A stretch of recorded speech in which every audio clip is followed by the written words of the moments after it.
Manawaker Studios Flash Fiction Podcast is supported by patrons on Patreon. To find out more or to add your support for as little as $1 a month, visit patreon.com/Manawaker.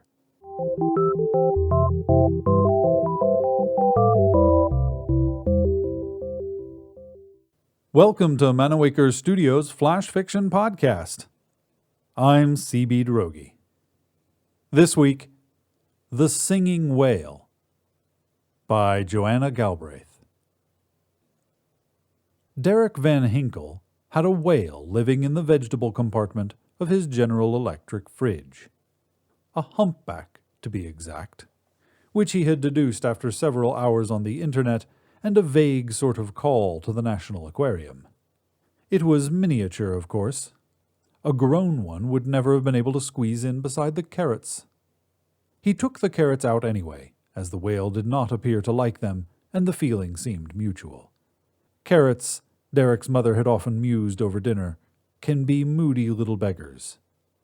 He had no idea how the whale had got in there in the first place. He couldn't remember leaving the fridge door open, let alone unsupervised. He was a fastidious sort of fellow. Toothpaste had a cap, toilet paper rolled forward, cutlery had drawers.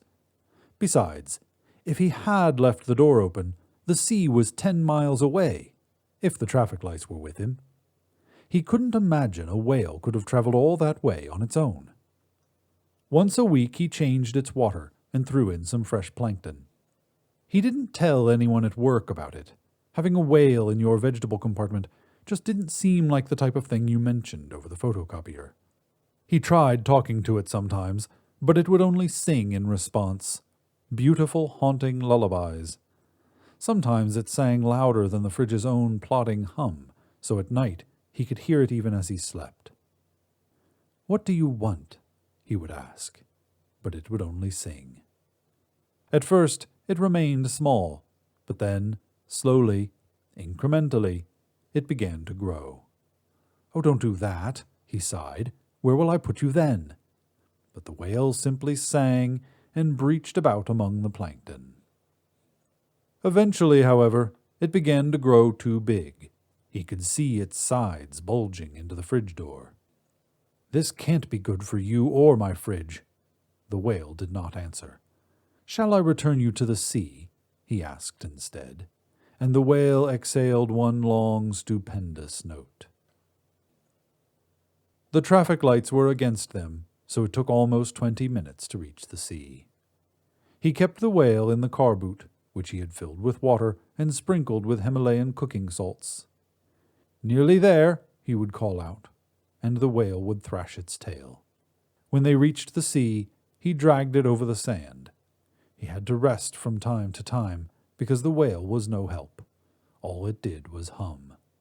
Finally, though, he reached the shore's edge, and watched as it gleefully dipped between the curling waves. The next morning, Derek got up and made himself some toast. It was sad to look at his empty fridge, especially now it had a large dent at the front to remind him it was gone. He decided he should stack the compartment with lettuce leaves and cucumbers, eggplants, onions, and tomatoes. Normal compartment food. When he finished, he felt better. The fridge looked fuller now. Later, when he went to make himself a salad, he found a miniature giraffe sitting amongst the vegetables, chewing on a lettuce leaf, blinking at him with its pretty wet eyes and swirls of brown eyelashes. "What are you doing here?" he asked. But the giraffe did not answer. It simply began to whistle. This has been The Singing Whale, written by Joanna Galbraith. For more information about Manawaker Studios' other projects, including books and games, visit manawaker.com, which is also where you should go to learn more about the authors featured on this podcast or to get details about submitting a story.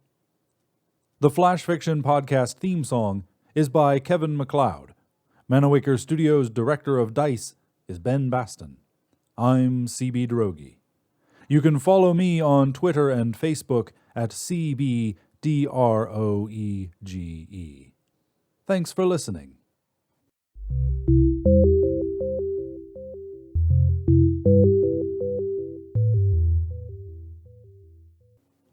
on the next installment of Manawaker Studios Flash Fiction Podcast.